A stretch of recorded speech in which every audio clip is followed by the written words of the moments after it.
Welcome to another episode, everyone. Monster Cody, the Crip Messiah, the Crip God, explains how the war started between the 8 Trey gangsters and the Rollin 60's Crip. We've probably heard the story before. I certainly have. I know how the war started, but for those who do not know, we're going to get a first-hand account from an individual who's actually there that night and instrumental, if you will, in that vicious war that they've had going on for decades.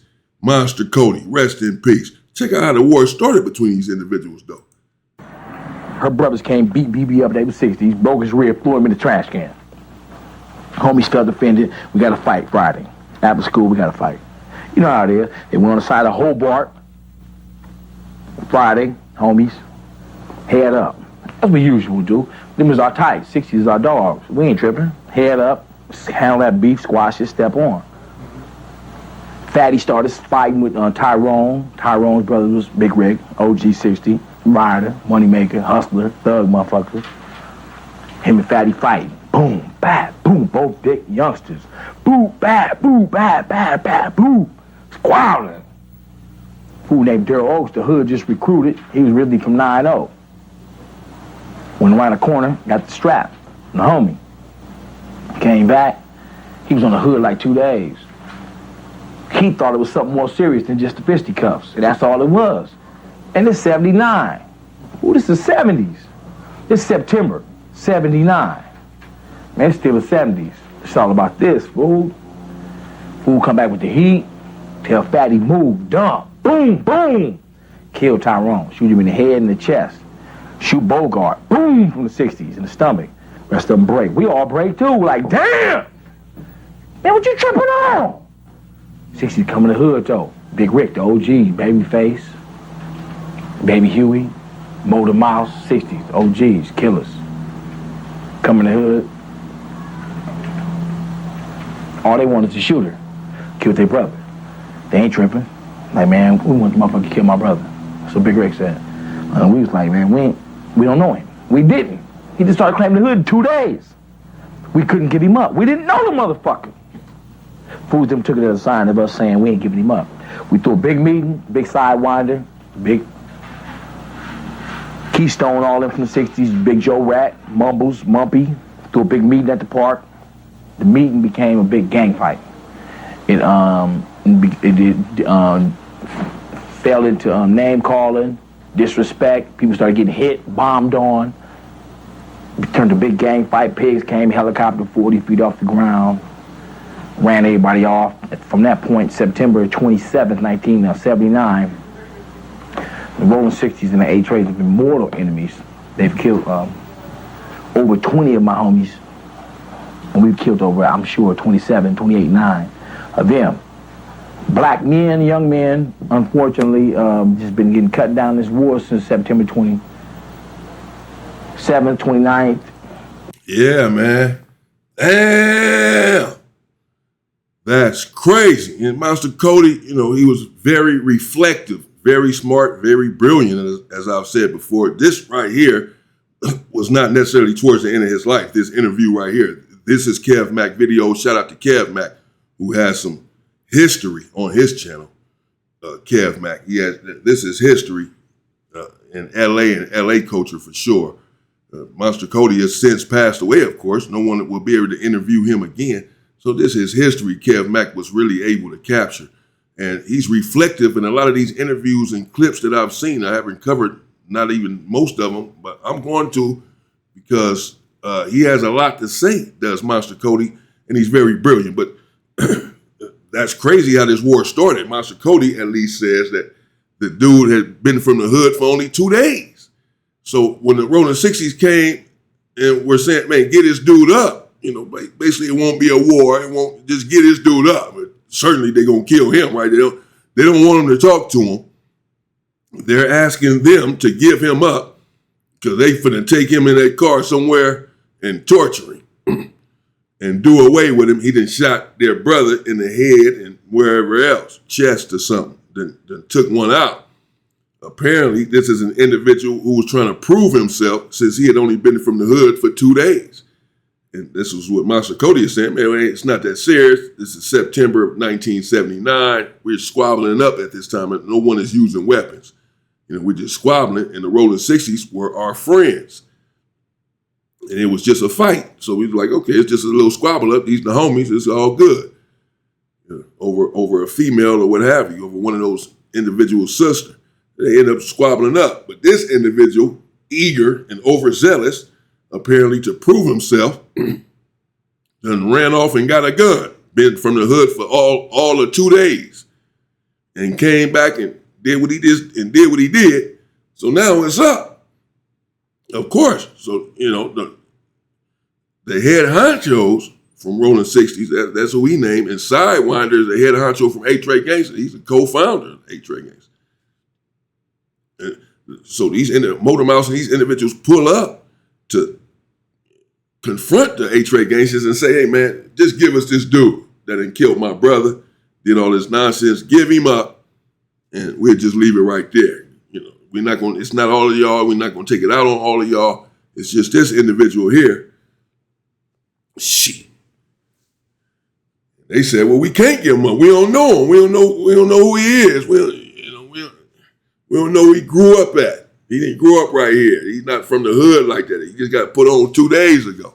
So we don't know who this dude done skipped town or something after this. I'm sure he ain't hanging around right there. He got on so that he won't get arrested. Apparently he had not been arrested if they're there looking for him. So Monster say, he tell him, man, we don't know who this dude is. We can't give him up. We don't know where he at. We don't know where he at. We don't know who he is. Like that, you know what I mean? And he probably ain't coming back around here. That didn't work out too well with them. They didn't want to hear that.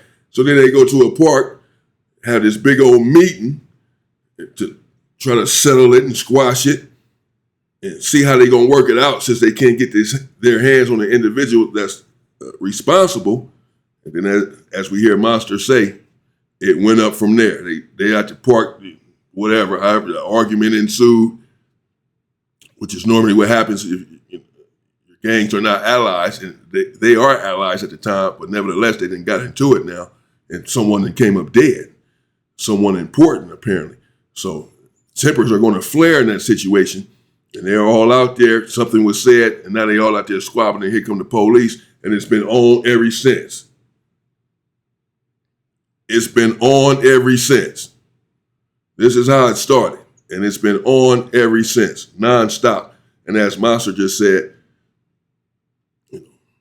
8 Gangsters perhaps have lost about 20 individuals to death, and who knows how many to prison, life in prison.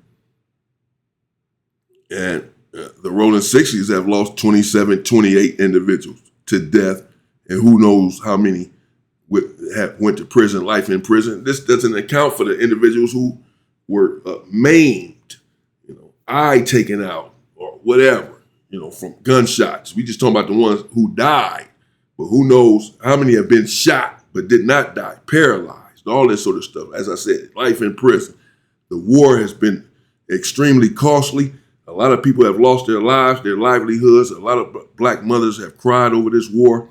And we see now that it started over something apparently rather simple that perhaps could have been handled a different way, but someone apparently was overzealous and it just kicked off. But, all of these wars start over something minute for the most part. It's never over something very serious. And then the war, of course, ends up being very serious where many, many people lose their lives. Jeez. 79, man. It's hectic. I've been shot 7 times. I've been shot 6 times by Rollin 60's. 6 times at once. One time I was robbing a man, was shot. The war's taking a toll. Every criminal act I've committed has been in commission in trying to destroy in some aspect of Rollin 60's Crip organization. And my whole life has been spent primarily on that mission. Today, even now, I consider myself a Rollin 60 killer. Fuck, how much money I got or whatever. Dude shot me 6 times, killed 20 of my homies. Motherfuckers I knew. You know what I'm saying? I grew up with. Played Pop Warner with. My mothers knew their mothers. Broken houses with these motherfuckers. Rolled bicycles. Swins. Nigga, I know red lines, no mongoose, nigga, swins, huffies. Nigga, I rode huffies with these motherfuckers. Street King skates. Now, no motherfucking big rubber wheels, nigga. Street Kings. Nigga, I'm 34.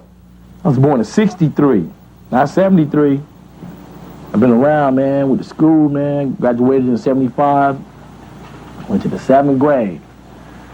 And that was it. Motherfucker had to represent. From that point forward, I've been in war with not only motherfuckers around me, but with my own motherfucking self. Because I'm really a nice guy.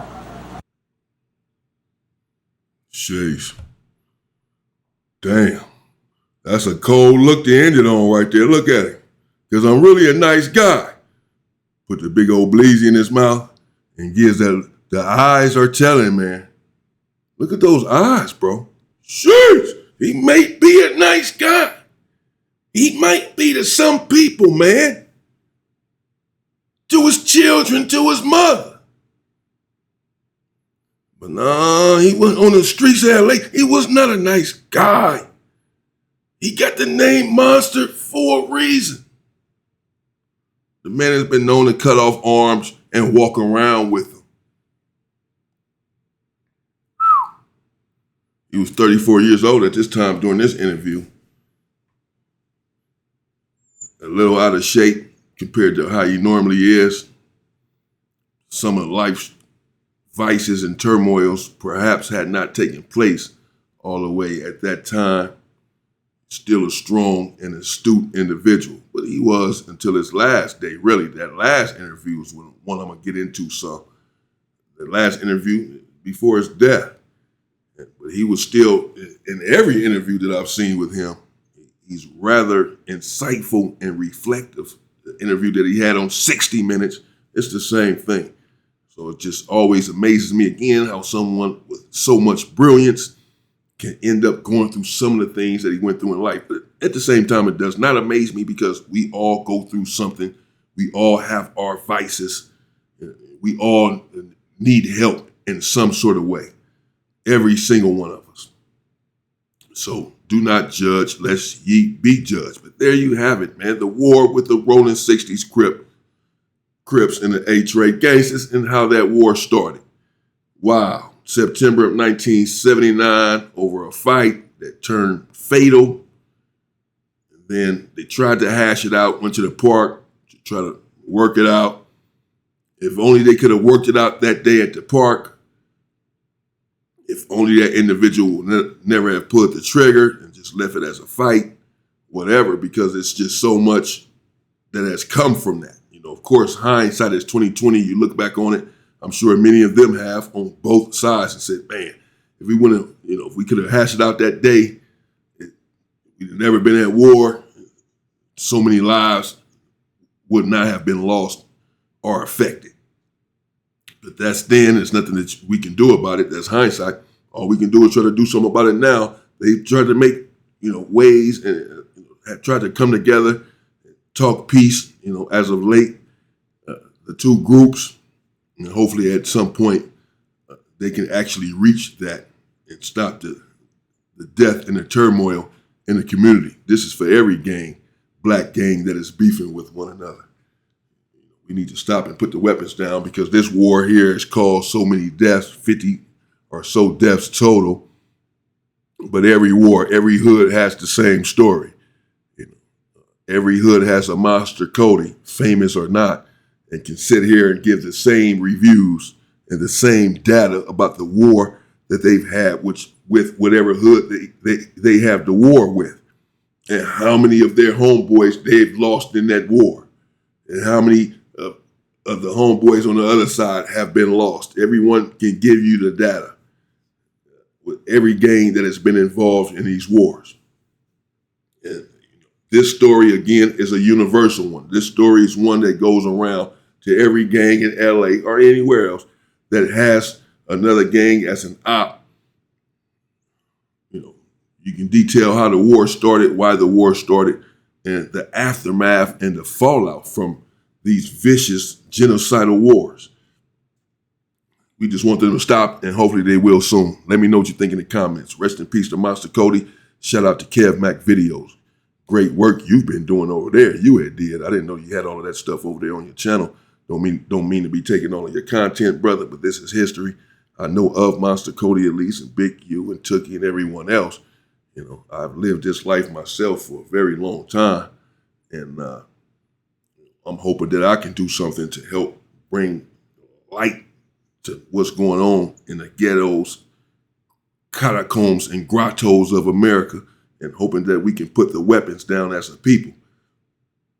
But have to bring light to how some of this stuff happened, how some of this stuff started, you know. Then hopefully some resolutions on what we can do to end some of this stuff, some of these wars and these gangs, so that black men can live their lives out to their entirety. This is what we all want. Stay safe and stay free, people.